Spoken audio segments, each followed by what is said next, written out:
Policejní stanice Desná, u telefonu kapitán Filip vyskočil. S čím vám můžu pomoci? Čau Filipe, tady Robert. No nazdar, ty dětku starý. Co se děje? S čím ti policie České republiky může pomoct? Snad ti neukradli pípu. Marie se ztratila.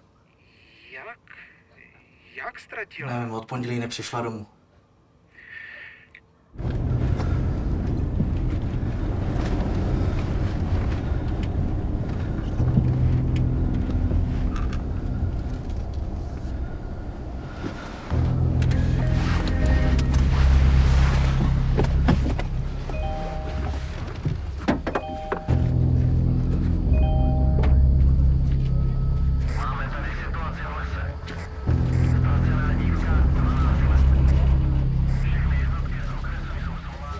Ahoj Roberte, ani jsem nečekal, že tady bude tolik lidí.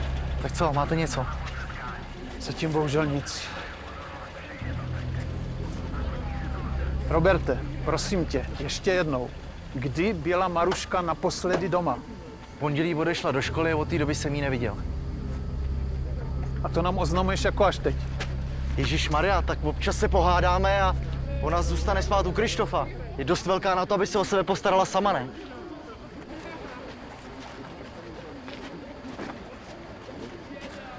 Takže jsi myslel, že je u něho, jo? Jo, tak nějak. Najdi mi moji holčičku.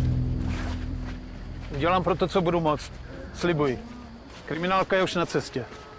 A teď si proklepnu toho Krištofa. Možná, že se spolu ještě viděli po tom, co od tebe odešla. Jo, ten by mohl něco vědět.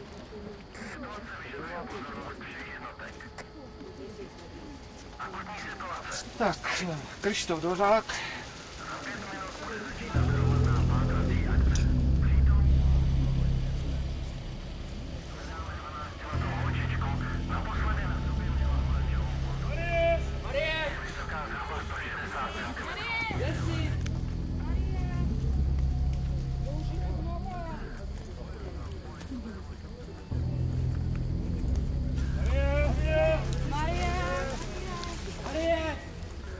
V pondělí ráno odešla a už se nevrátila. To je příběh Marie Vykoukalové z obce Desná.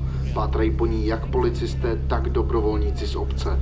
Kdybyste měli jakékoliv informace týkající se pohřešované, informujte prosím nejbližší policii nebo naše rádio. Více informací zazní po písničce. Případ ztracené Marie Vykoukalové. Už jsou to 3 měsíce a stále se nepovedly najít žádné důkazy. Policie se dnes rozhodla ukončit pátrání.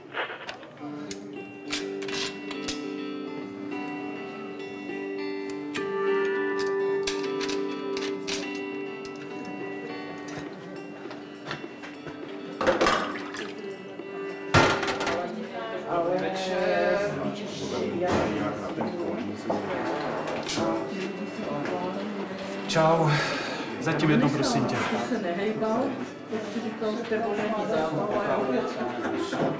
Mám si zatím sednout? Nebo dáš mě to tady u výčepu? Tak policajti nemají čas a ukončují pátrání. Tak proč vidím jednoho, co se tady ožírá držkou v mý hospodě? Roberte, je 10 hodin večer. Já jsem byl celý den v práci. Co po mně ještě chceš? Filipe, dokud Marušku nenajdeš, tak v téhle hospodě pro tebe není místo. A teď vypadni.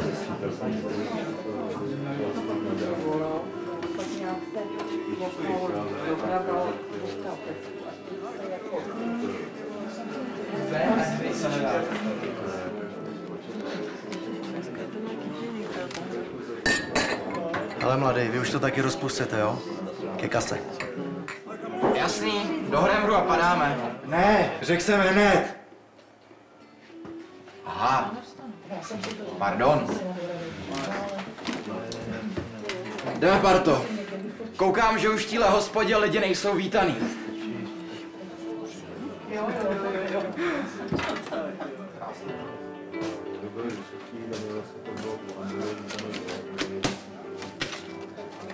Chápu tě, Roberte. Taky bych ho hnedka vyhodila. Jsi asi jediná. Na toho malýho hajzla bych si dávala extra bacha. Až jsi tam povídal, že Marie nebyla jediná, se kterou, no, Jak se to řekne hezky? Ale však víš co?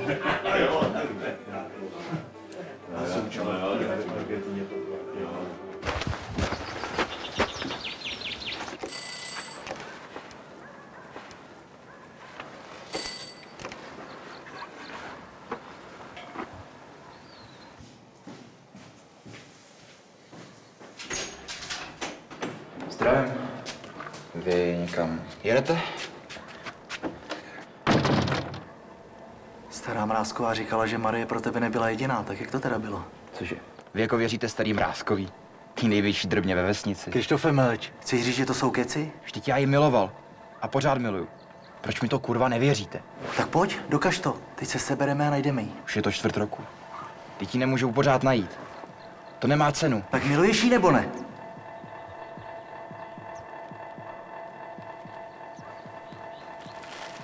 Dobře. Skočím si pro věc.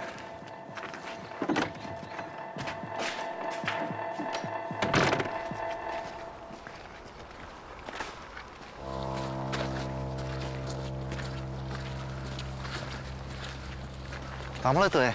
Tam jste spolu chodili, ne?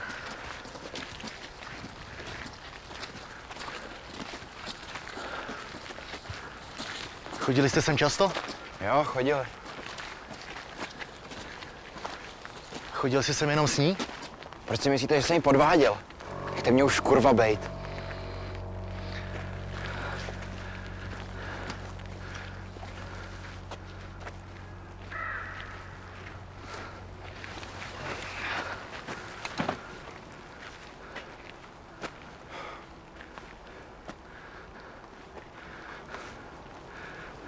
Zabil jsi ji? Cože? Vy si myslíte, že... To není možný. Vy jste úplný magor. To snad nemyslíte vážně, ne? Všichni ve vesnici vědí, co jsi zač. Jak tě mám věřit? Co vám dává právo mě takhle obviňovat? Naopak, všichni ví, jaký jste i otec. Cože? Já jaký jsem otec? Co si to dovoluješ? Jsi to nepřečteš?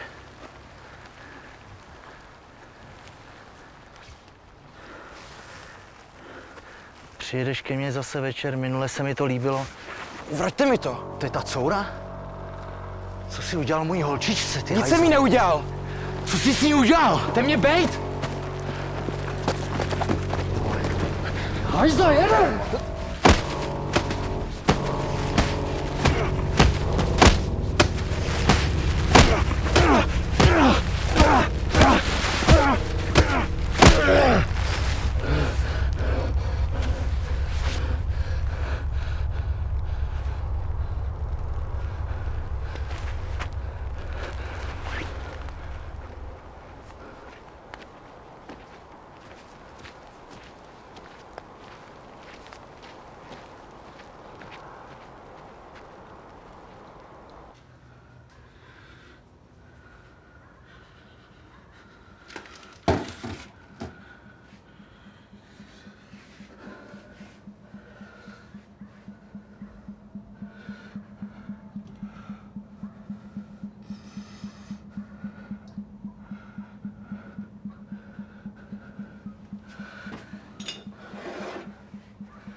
Co je? Něco jsem ti přinesl. Je to od Marie. Přišlo to dnes ráno. Nechala ti to poslat, než odešla. Pošta to předala policii.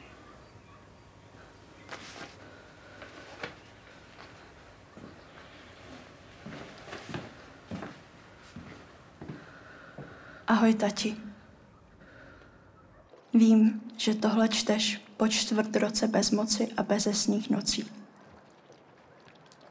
Dopis jsem dala před odchodem kamarádce. Měla za úkol poslat ti ho až teď. Chtěla jsem, aby ses utrápil. Tati, žili jsme ve stejném domě, ale každý na jiné planetě. Od smrti matky si mi stále opakoval, že by bylo lepší, kdybych to nebyla. Donutil si mě k vraždě. Donutil si mě k vraždě sebe. S Bohem.